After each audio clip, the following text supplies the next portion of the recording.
Assalamualaikum warahmatullahi wabarakatuh. Kita lanjutkan pembahasan materi kuliah ekonomi manajerial.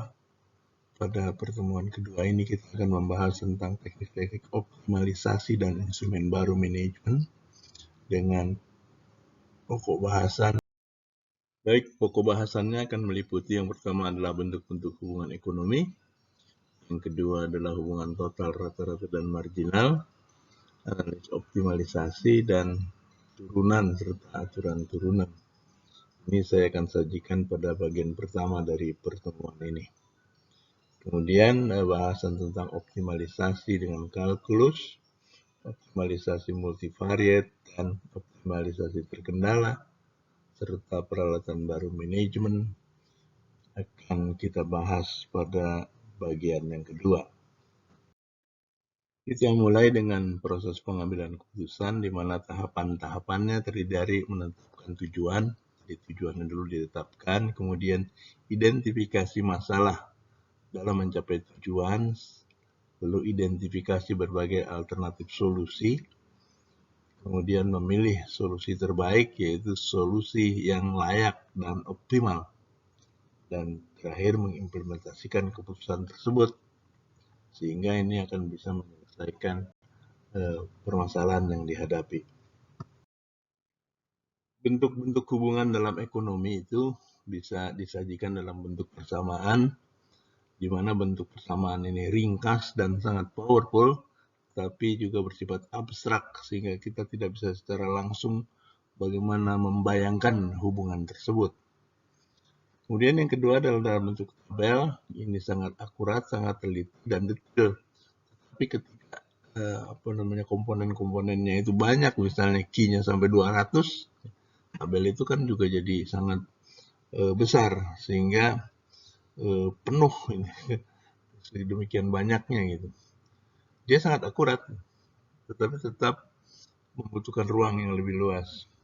Kemudian dalam bentuk grafik, ini satu bentuk hubungan atau bentuk hubungan dalam ekonomi ini yang sangat mudah dilihat, dibayangkan. Kita lihat di sini memang akurasinya kita tidak secara langsung bisa melihat, misalnya ketika Q sama dengan 1, TR berapa? Kalau di tabel kan kita lihat Q1 sama dengan TR 90. Tapi di sini kan nggak kelihatan secara persisnya. Jadi ketiga bentuk hubungan ini masing-masing mempunyai kelebihan dan kekurangannya sendiri-sendiri, dan kita akan gunakan sesuai dengan tujuan kita. Kemudian biaya total, biaya rata-rata, dan biaya marginal. Biaya rata-rata adalah biaya total dibagi jumlah output. Average cost sama dengan total cost dibagi dengan quantity. Sedangkan biaya marginal adalah tambahan biaya total karena bertambahnya output. Marginal cost sama dengan delta total cost dibagi delta output. Ini tabel hubungan antara biaya total, biaya rata-rata, dan biaya marginal. Kita lihat di situ ketika output sama dengan 0, total cost-nya 20. Kenapa? Karena itu ada fixed cost di situ. Kemudian kalau outputnya 1, kita lihat total cost-nya 140.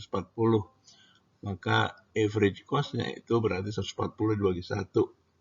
Marginal cost-nya itu berarti 140 dikurang 20, 120. Kita lihat misalnya pada output sama dengan 2 dan 3, itu kan marginal cost-nya sama tuh, tapi beda pembagi. Di ini kita lihat misalnya total cost 160 itu kan berarti average cost-nya 80 dibagi 2. Tetapi marginal cost-nya itu adalah 160 dikurang 140 dibagi 1, 120. Kemudian 160 kurang 140 bagi 1 itu 20. Kemudian 180 kurang 160 dibagi 1 itu 20. Jadi kita lihat ini bagaimana hubungan antara biaya total, biaya rata-rata, dan biaya marginal. Kemudian kalau pakai grafik kita lihat seperti ini hubungannya.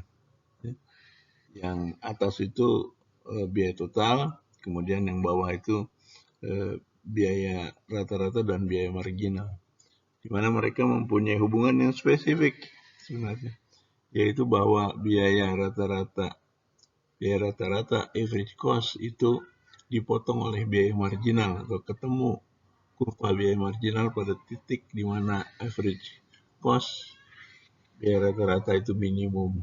Gambarnya nggak bagus ini karena angkanya terlalu sedikit sehingga gambarnya patah-patah.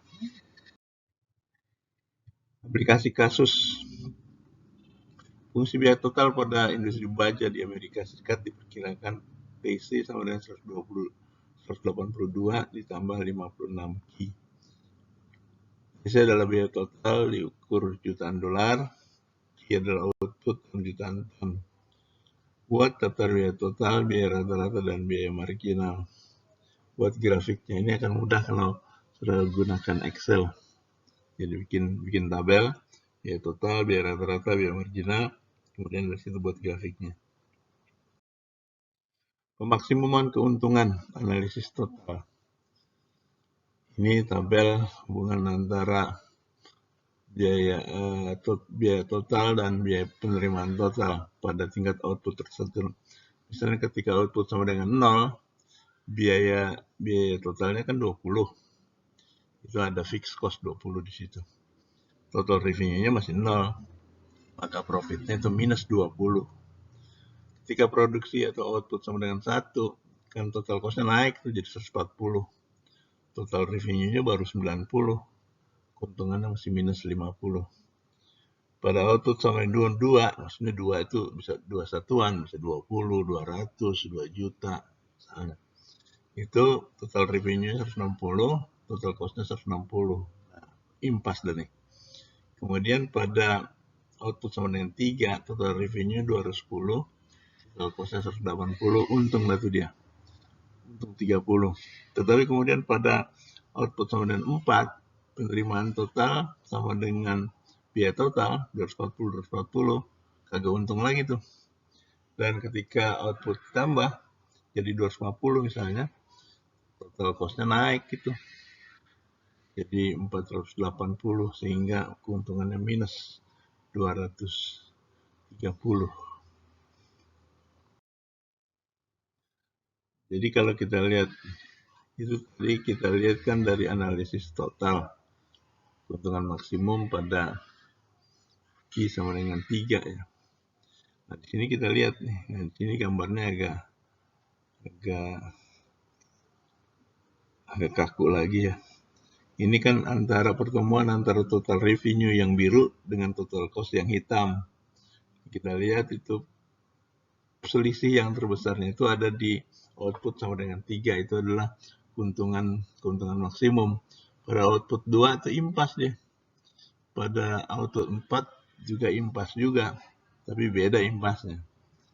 Nah, kemudian yang di bawahnya itu ada kurva biaya marginal dan biaya penerimaan marginal. Marginal cost ketemu marginal revenue pada output sama dengan 3, sehingga output sama dengan 3 itu adalah output yang memberikan keuntungan maksimum. Ini gambar yang bawahnya ini kurva profit. Dia maksimum pada Q sama dengan 3. Nah, sekarang kita lanjutkan pada konsep turunan. Ini merupakan suatu analisis yang sangat powerful, terutama ketika kita mempunyai persamaan matematik dari baik produksi, konsumsi, profit, dan sebagainya. Konsep turunan itu berbunyi bahwa turunan Y terhadap X, dy per dx adalah limit dari perbandingan delta E per delta X, di mana delta X mendekati 0. dy per dx sama dengan limit delta Y per delta X, di mana delta X mendekati 0. Aturan turunan, ada beberapa aturan turunan yang perlu diingat. Yang pertama, aturan fungsi konstan. Turunan dari suatu fungsi konstan, Y sama dengan fungsi X sama dengan A, sama dengan 0 untuk semua nilai konstanta. Y sama dengan fungsi X sama dengan A, itu adalah fungsi Kemudian dy per dx sama dengan 0. Ini adalah turunannya. Yang berikutnya adalah aturan turunan dari fungsi pangkat. Turunan dari suatu fungsi pangkat y sama dengan ax pangkat b, di mana a dan b adalah konstanta, dirumuskan sebagai dy per dx sama dengan b kali a x pangkat b min 1. Ini adalah turunan dari y sama dengan ax pangkat b. Aturan-turunan berikutnya aturan penjumlahan dan pengurangan. Turunan dari fungsi penjumlahan atau pengurangan dari dua fungsi u dan v dirumuskan sebagai u merupakan fungsi x dan v merupakan fungsi x, maka y u tambah atau kurang v sama dengan dy per dx sama dengan du per dx ditambah atau dikurangi dv per dx. Jadi itu adalah turunan dari y sama dengan u plus v atau u minus v. Aturan berikutnya adalah aturan fungsi perkalian. Turunan dari perkalian dua fungsi u dan v dirumuskan sebagai u fungsi x, v fungsi x, y sama dengan u kali v, maka dy per dx sama dengan u dv per dx ditambah v du per dx. Ini turunan dari fungsi y kali v. Aturan-turunan berikutnya adalah aturan fungsi rasio. Turunan dari dua fungsi rasio u dan v dirumuskan sebagai u fungsi x dan v fungsi x, maka y adalah u per v, sehingga turunannya adalah dy per dx dan v kali du per dx dikurang u kali dv per dx dibagi v kuadrat. Itu turunan dari y sama dengan u dibagi v. Aturan turunan yang terakhir, aturan fungsi berantai. Turunan dari fungsi berantai dan merupakan fungsi dari x dirumuskan sebagai y sama dengan fungsi u dan u adalah fungsi x, sehingga turunan berantainya adalah dy per dx sama dengan dy per du dikali du per dx. Yaitu aturan-aturan turunan, dan kita cukupkan untuk bagian yang pertama. Kita akan lanjutkan pada bagian yang kedua. Terima kasih. Assalamualaikum warahmatullahi wabarakatuh.